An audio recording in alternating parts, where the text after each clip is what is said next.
These kinesiology professors have proof that you're overthinking your mechanics. Number 853. This is Golf Smarter. Welcome to the Golf Smarter podcast, Gabby. Thank you, Fred. Thanks for having us. Oh, absolutely. And Rebecca, welcome to the Golf Smarter podcast.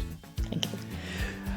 Today is going to be an interesting topic because it's been motivated by a listener who is studying your stuff. He's been asking a lot of questions about movement, about thought during movement, and you are both, instructors, professors of kinesiology and nutrition science at UNLV and USC, among other places. And you have this fascinating report called Translating Thoughts into Action, Optimizing Motor Performance and Learning Through Brief Motivational and Attentional Influences. I know the audience right now is riveted. But basically, we need to explain to golfers that maybe they're thinking about the wrong things when they're thinking about what they're doing and focusing on the wrong movement. Where do we start with this? Who wants to begin? Okay, I'll give it a try. Thank you, Gabby. Let's see what you...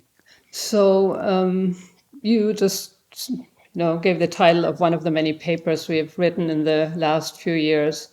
Actually, the original paper, so to speak, that this goes back to is a theory paper. We published a motor learning theory in 2016.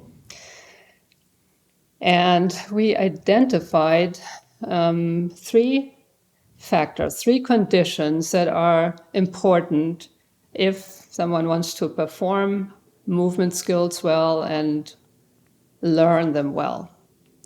So this theory has a lot of implications for, not just performers, athletes, but also instructors, such as golf instructors, but anybody who teaches movement skills, really. So we can talk about these three factors that are important for learning and immediate performance. Yes, please. May I just say to help the audience, we call this theory optimal, which stands for optimizing performance through intrinsic motivation and attention for learning. So optimal, and the case becomes, how do you optimize the state of the performer before they go out and try to achieve what they're working on? And so there are these three factors that Gabby was about to talk about that help people get into an optimal state for performance. Yes, thank you for reminding me of the title of our theory. Yes. So let's talk about a so-called external focus of attention first, perhaps, because this is, I think, the longest line of research. I initiated this line of research about 20 years ago. And what we've found back then is that, whenever somebody thinks about their own movements while they're performing or preparing, say, to hit a golf ball, it's detrimental. So we call that an internal focus of attention, anything directed to body movements, be it your arms, wrists, hips, shoulders, whatever. So we have known for 20 years that this is not a good thing to do. Instead, one should really focus externally, meaning one should think about the intended effect of the movement. So in golf, that could be the golf club. It could be the ball, hitting it solidly. It could be the intended trajectory of the ball, the target or the hole. Or a place on the green that you want to hit in order to get to the hole. Yes, so that's an external focus of attention. And again, over the past 20 years, hundreds of studies have been performed and confirmed our original findings that an external focus is better than an internal focus on body movements. So to go back to your original thought, there are some people who have been doing it well because they've been focused on, I want to hit that place on the green, or I want to have a certain trajectory on this shot. So there, and pretty much anybody from time to time gets that focus. But we all fall out of it, and we start thinking about what kind of micromanagement we need for our body parts to make that outcome happen. So yes, we have been there, all of us, but what we're trying to do is systematize getting into the right state, which is that external focus in this case. So a lot of teachers will have you focus on, keep your left wrist, keep your left arm straight, make sure that your hips turn. There's so many different body parts. And what you're saying is your study is showing is for amateurs, for people who are not highly skilled at this, that's the wrong focus. That's correct. It's the wrong focus. It's the wrong instruction. Maybe so blunt, yes. And not just why? amateurs, actually anybody. This is really a principle. It applies experts too. Any human, experts too. Yes. The why about it is because when you think about, okay, I got to have my elbow here and my wrist this way and that way, you're having to sequentially sort of manage your system. And the system doesn't really work like that. It has a goal, and it kind of implicitly goes on the pathways in the brain to achieve that goal. But if you break it down, then you're micromanaging, so to speak, and it's not going to be very fluid. So it's because thinking about little pieces of the puzzle doesn't help you achieve the puzzle. But knowing that it looks like a horse in the end will help your body achieve the horse-like situation. I see. You mentioned the word fluid in there. Let's dig deeper into fluidity and being fluid for the golf swing. Yes. So one thing you see when you adopt an external focus is there are fewer contractions, fewer co-contractions. So of muscles. Yes. Mm-hmm. So the body kind of knows what it has to do to produce a certain movement, and it does it very efficiently if you just focus on the intended, outcome of the action. And many studies have looked at muscle activation patterns and found that there's less activation in certain muscles and less activation in the antagonists, the opposing muscles. And that contributes to, movements being more fluid. But you also see different activation patterns in the brain. Yeah, so,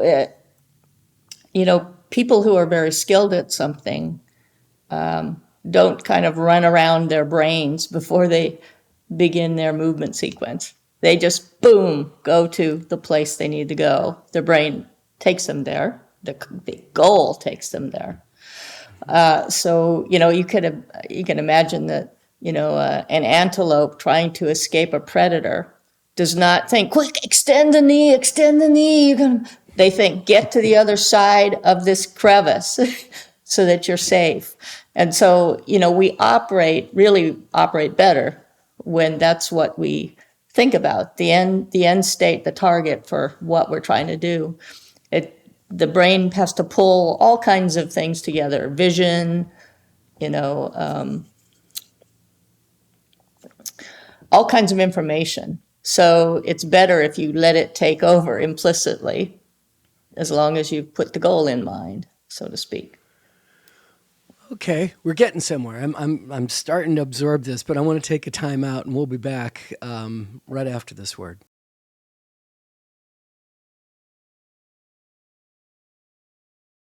Rebecca, the thing that comes to mind is that golf is it seems to all be in our head versus being a reactive sport like basketball, baseball, where you have to react to the action. So you really, in a lot of times, you don't have time to think about it.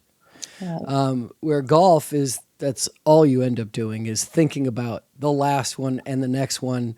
Like, what did I do wrong on the last shot that I had? What movement did I do wrong? Oh, I know I lifted my head or I bent my elbow or anything. So you get kind of stuck in your head about what you're thinking about. And what you're saying is avoid this. Yes, you're trying to find the state of mind that lets you, not influence your shot by knowing that there's water on the right. You basically want to say, hey, look, it's a straight line to that target, to that green. So don't worry about the fact there's water on the left or the right.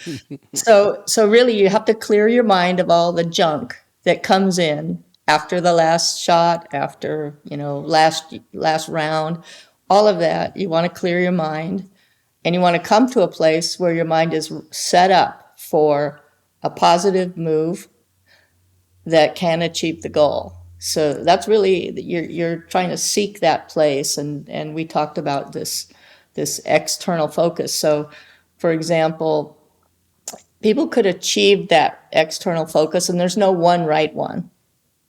There are multiple ones throughout your round. So, at one point in time, Tiger Woods talked about making sure his belt buckle was at the target as he turned. That's a very straightforward external focus.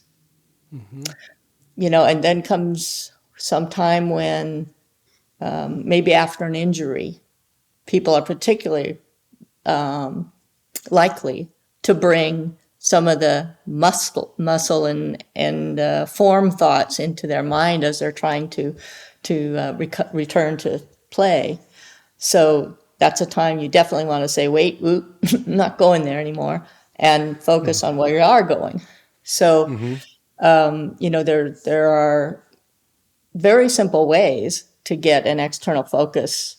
And if you're a beginner, the optimal external focus might end up being the ball and club, contact. When you're more experienced, you're thinking about, where am I heading this shot? And what trajectory am I going to do? But they're all external. So, yeah, go ahead. So that's one component, I guess, of trying to get into that optimal state, is just put the goal in mind and get rid of the how-tos. Yeah.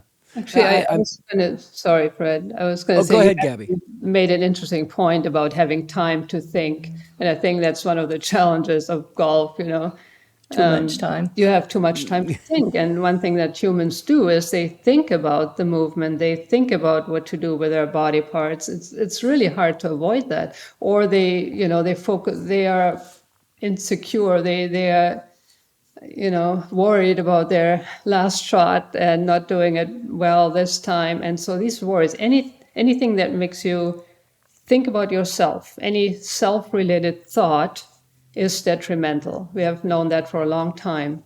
So the challenge is really to avoid those self-foci, internal foci, and really try to focus on the task goal.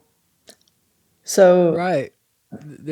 Seems to be a tremendous amount of fear, I would say, in your shots, and what's going to happen, what could happen, how, I guess is the $1 trillion question.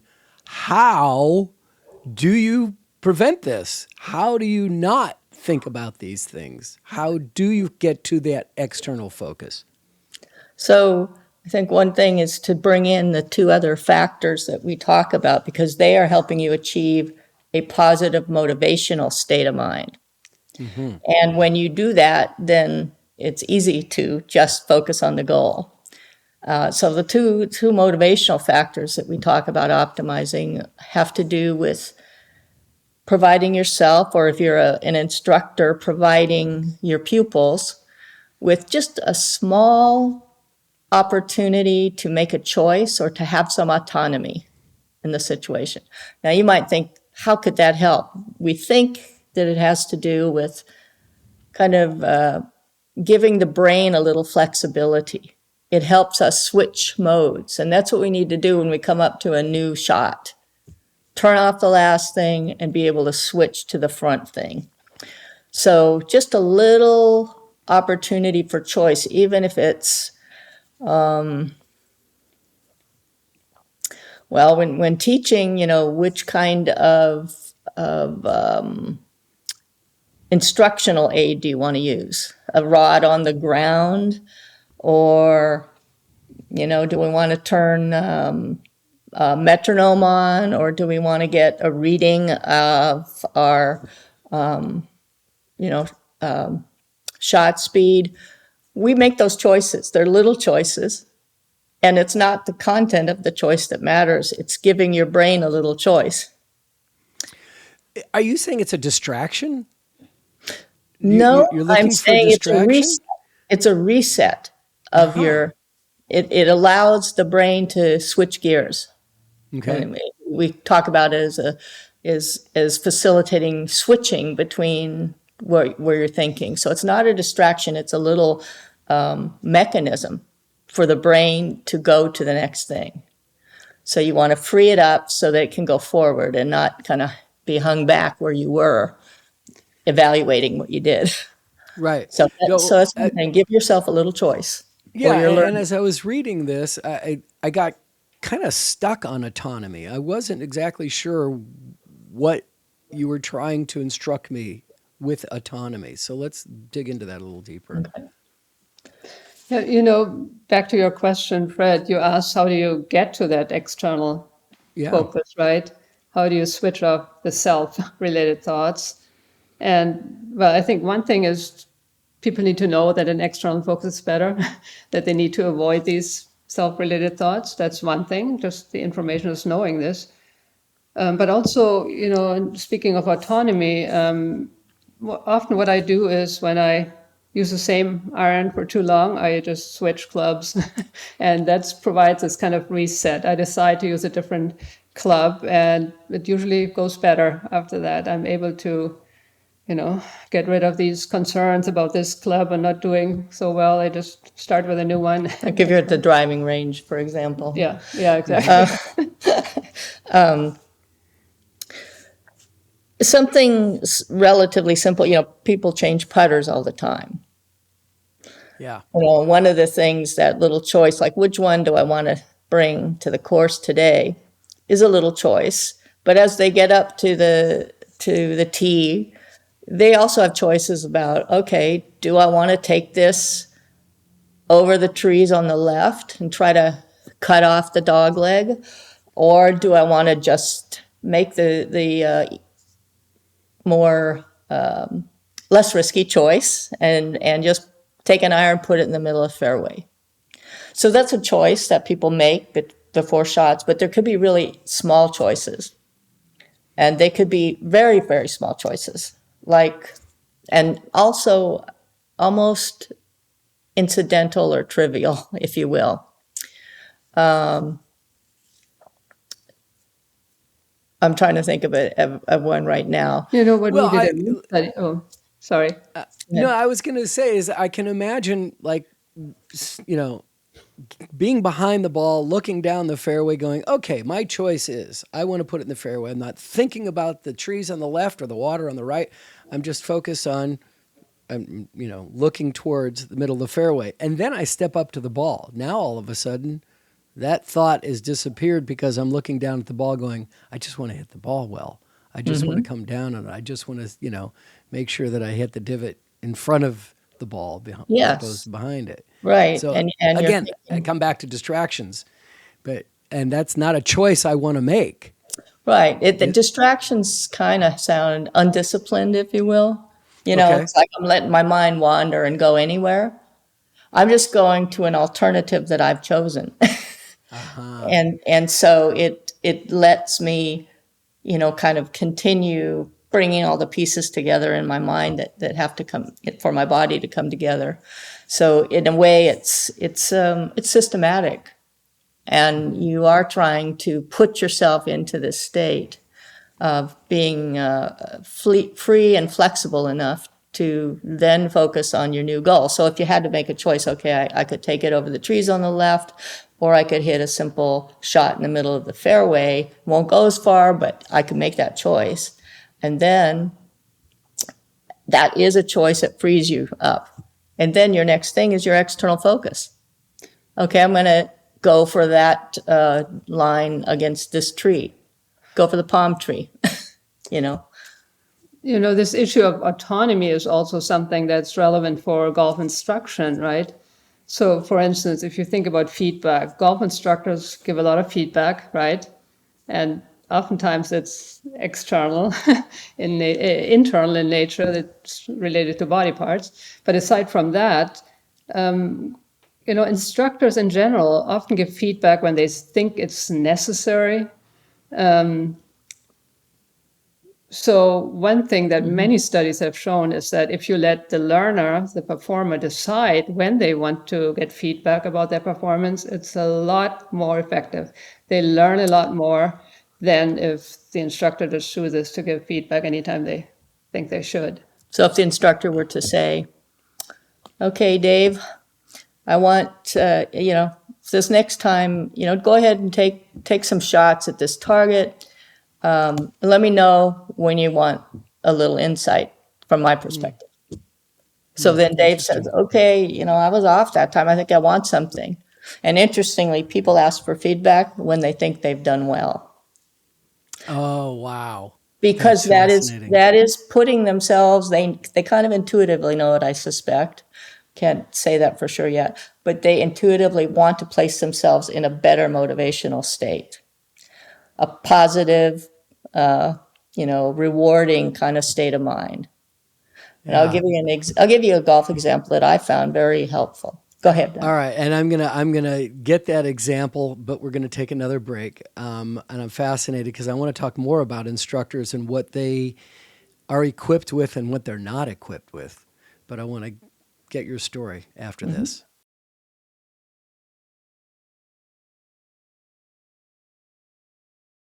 So Rebecca, I apologize for interrupting and stopping your story, but let's get back into this because I really do want to talk about what instructors can bring to the table on this and what they're not equipped with.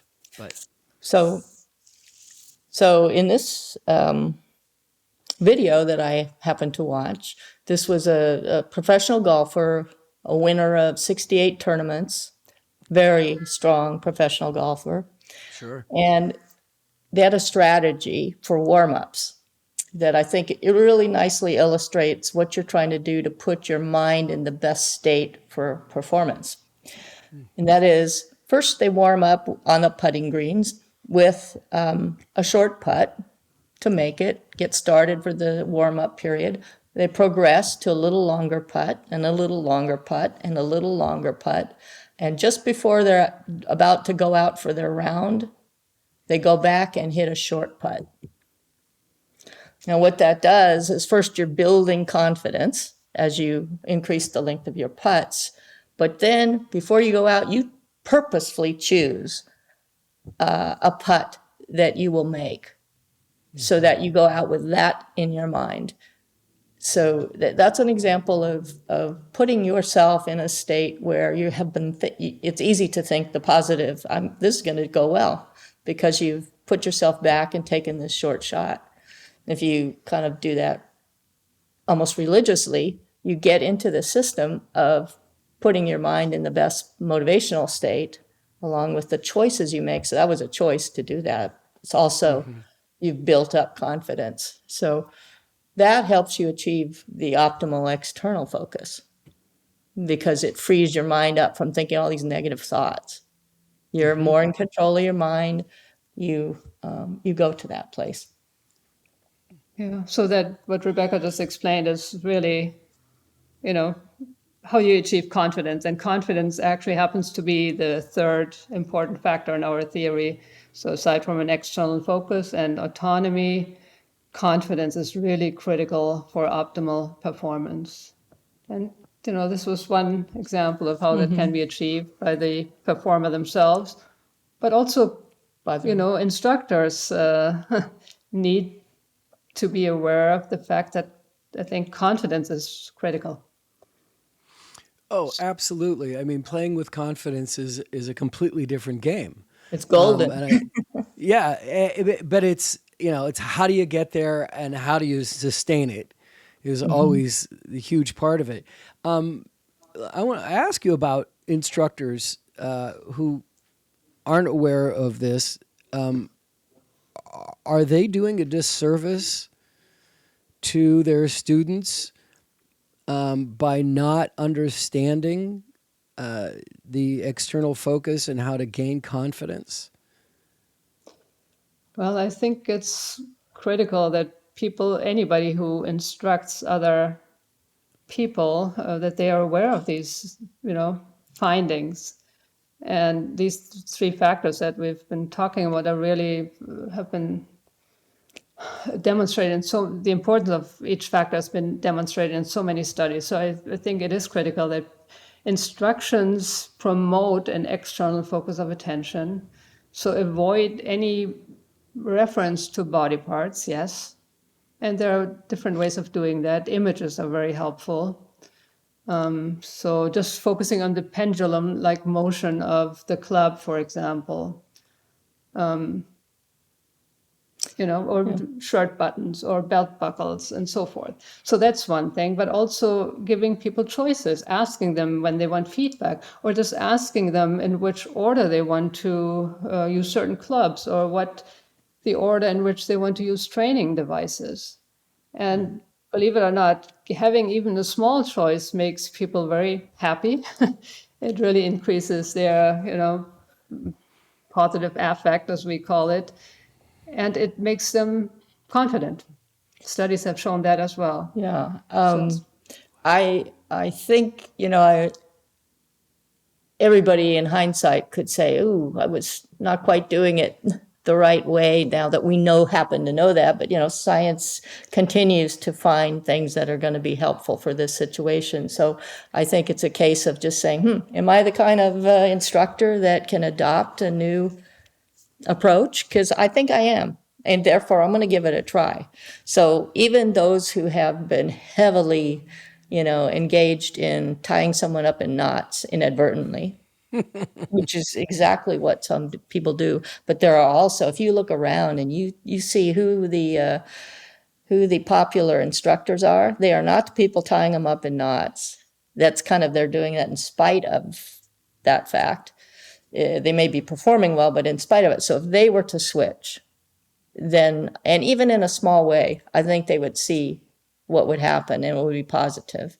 We do it all the time with people recovering from a stroke, for example, who can't move very well at all. Well, part of it is the way they are able to control their brain. And they're not stuck if sometimes they can be helped to achieve a more optimal state. And it's the same for, a really expert golfer, expert instructor. You're not stuck. You can go ahead and try something.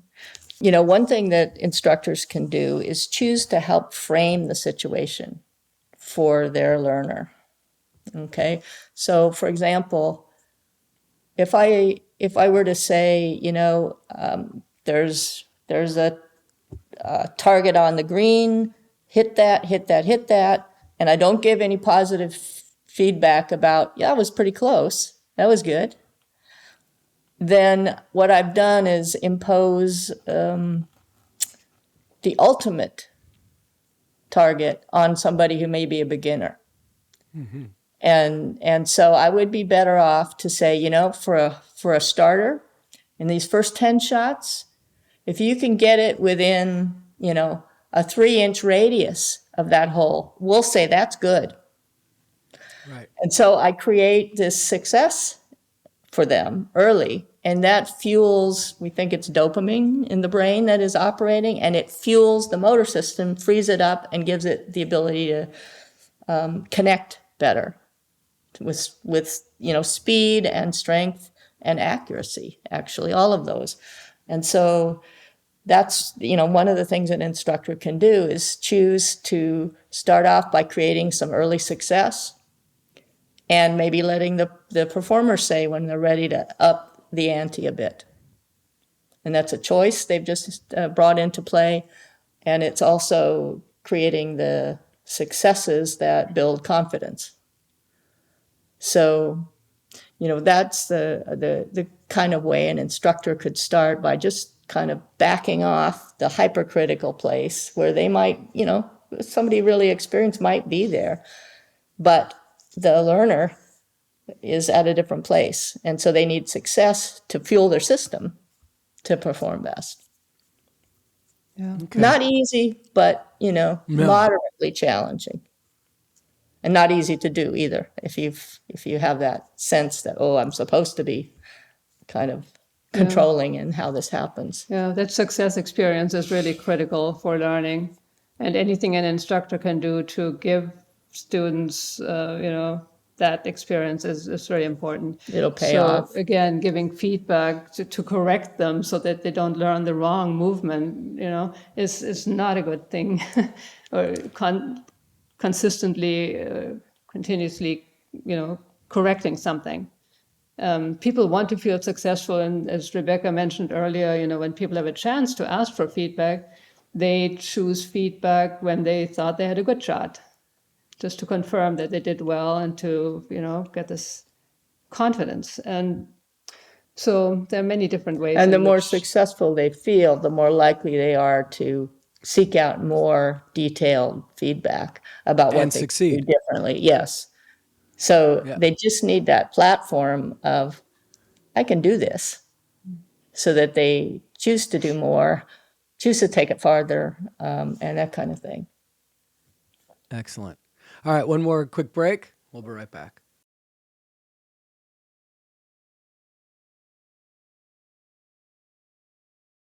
I find it fascinating that we seek out the feedback when we feel like we've done a good job. I mean, I can even think about the fact that it's like, well, I knew that was a bad shot. I don't want feedback on that.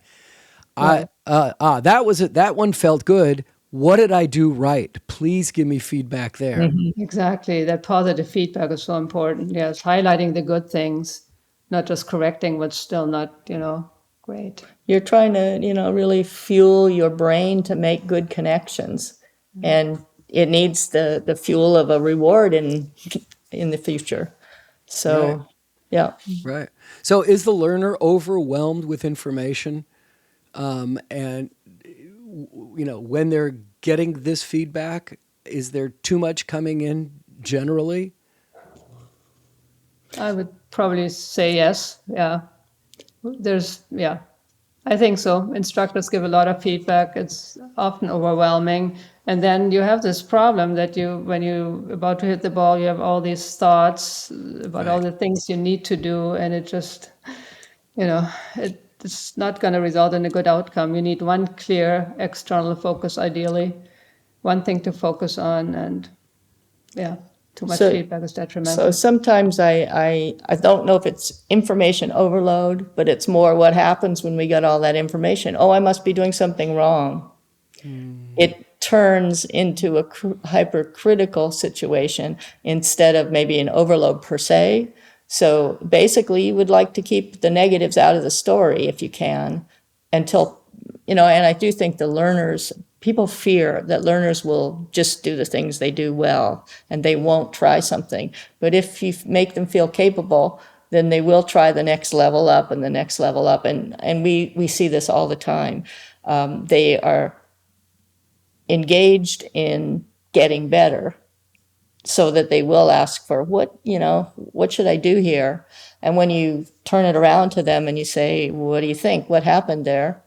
They say, oh, well, I did something too early, or I didn't, get my club around, or whatever it is. And so, they will seek it. They will seek to improve, but they do it off the bedrock of feeling like this is all going to be good ultimately. Mm-hmm. This is going to be rewarding. So how, or let's put it this way, can you help us develop our own tools? What can we do if we're not taking lessons, but we want to be able to get out of our way? Mm-hmm. It sounds like that's what we're trying to do, is get out of our own way and just focus on not all the minutia that just bogs us down. Yeah. What kind of tools can we develop and how? So there are so many possible external foci, for example, in golf. I mentioned some earlier, right? The ball, the club, the target, and so forth. You can just experiment with them. I do it all the time on the driving range. If I have to, initially I just try to focus on the trajectory, but often the trajectory is not what I wanted it to be. So I try to fix what I did wrong. So I may focus more and bring the club back further, whatever it is. I experiment with external foci all the time. So that's one thing one can do. So that's giving yourself some choice, essentially, to think about what you want to do. Yeah, that's true. Yeah. Or like I said, you make other choices, how much you want to practice, how many balls you want to hit, or what club you want to use, and so forth. And also, again, you can give yourself some confidence too, I think. I mean, just thinking this is going to be good before you hit the ball. I found that even that has helped me, just having a positive thought. So I think one thing you want to do is be systematic. And so we've talked about 3 factors. So in a way, you have your little mini system of getting yourself in the right confident state of mind. So I described this one thing you might do of starting and ending with something you for sure can do when you warm up. So that's a mini system that a golfer could develop. Okay, this is my go-to confidence builder. Whether they start with a certain club on the driving range and end with a certain club, or on the putting green, that's their confidence builder. They know they do that really well. Then they think about, okay, what small ways could I provide myself with just a little choice here? For example, we connected with a professional musician who had to learn many different pieces and didn't have much time for rehearsal. So he would tell himself, okay, in the next 10 minutes, I'm going to work on this part of this new piece of music. Okay, yeah. So he made a choice. He knew he had to, use his time wisely. So there are those kind of ways that a golfer could choose. So all kinds of choices, small, very small work, and then an external focus. For this shot, my focus needs to be here. For this one, though, I am really going to focus on trajectory. So it could be different for different shots, but it's a system. I'm going to say what I want and put that thought in mind and not worry about the muscles needed to make that work. So it really is, a discipline system. And it's not, here's my thought process for my round today. It's every individual shot and not getting bogged down with the big picture. Yeah, and I think you could choose to spend some time on strategy, on course management. I know that there are many places where there's water on this course, or I know I want to avoid this bunker. So that's a choice too. I'm going to think through how I want to manage each hole. So it could be part of the story, and I think probably the more experienced you are, the more you would go in that way. I've asked many teachers over the years this question and have gotten a variety of answers, but I've never gotten the opportunity to ask scientists who study kinesiology and may actually have an answer for this question, which is there such a thing as muscle memory? Oh, I'm laughing because every time in my class this term comes up. It's such a funny term to me because obviously muscles don't have memories, right? Right. I don't particularly like that term, but I guess everybody knows what it means, right? It refers to, automaticity, I guess, the body knowing really what it has the to brain do. taking a familiar pathway. That's really what it's about. And so it's not in the muscle, it's in the brain, but the brain controls muscles. So yeah, indirectly, it has a meaning to people. Yeah. But I mean, even in reading this paper, they talked about how the more skilled a player is, the simpler the movement is. So that that's why I asked that question, because it sounded like, well, somebody who's not familiar with it or is just starting out or is trying to make some changes, that they haven't gotten into that, if I can just say, if they haven't gotten into that groove. But once they do and are comfortable with it, they've kind of built that in, it just kind of flows a lot easier. That kind of led to me to go, wait, is that muscle memory? Is that how that works? It is memory, but it's just not muscle memory. It's not the muscles. It's movement. It's, how do you produce this movement, or how do you get to that movement goal? It's just knowing. Is it movement memory? Closer. I think that's close. Yeah. But, golf is a game, as you said earlier, that, it's not reactive in the sense that you're not chasing a moving ball or another player out there, but, you decide when you're going to go for it. So, it's some combination of a move that hit a target, and therefore, okay, it's a target I know how to do. I know how to make that. So, yeah. Fascinating. But Gabby? You're right, Fred. The skill level plays an important role here. So also, we briefly mentioned it earlier, but when you're at a higher level of expertise, your external focus can be a little bit more distal, or can be something like, just the target or the... Something well away from your body. That's what you're talking about, distal. That's what that means. You choose a target way outside. Or, it could be the trajectory, but when you're a novice, you may have to focus a little bit more on the swing path of the club or the ball. When you're more skilled, you can adopt a higher level at external focus if you want, if that makes sense. It could be at a greater distance from the body, but it could also be an image that kind of triggers the whole movement sequence, if you want, because it's there, you know how to do it. Does that make sense? Yeah. Yes, it does, actually. Thank you. Final thoughts. Gabby, you want to give us final thoughts on this? Instructions for our amateur golfer audience? Oh, well, yeah. And their instructors. Final thoughts. We talked about these three factors that need to be present for optimal learning, yes, but also maybe we should point out that they all need to be present.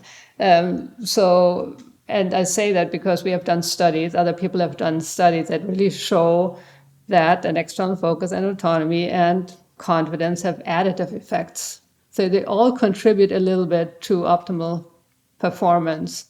So just having an external focus is good, but not sufficient to really produce really good outcomes. So you want to have all three present. And again, you can do it yourself, or an instructor can help you achieve these conditions. I think a good way to think about it is this: these rules apply to yourself as you go out and practice in your own way. You can choose them, or you can kind of not think systematically. That's a choice. We all do it. But also, these rules apply to parents working with children, trying to get them to go ahead and learn a new motor skill. So, the parent that focuses on the positive is doing a whole lot more for the kid than one who is controlling, trying to do all the thinking for them, and perhaps being very critical. So, these are built into every kind of teaching or learning or performing situation. And you don't, unfortunately, you get one shot at bringing someone along in their skill at that point in time. So, I would encourage people to go ahead and choose one, start there, and then add another, and then add another, because as Gabby said, they all count. They all add up. They have about the same effect from what we're seeing. So I think that's an excellent example of that we can all relate to as far as training a child, and how positive feedback can really help. Gabby and Rebecca, thank you so much, and thanks to Rich for writing in and suggesting that you join me on the podcast today. It was I learned a lot more than I thought I was going to, and I'm really glad that I did. Thank you so much for coming on. Thanks very much, Fred. Thank you, Fred. It was fun talking with you.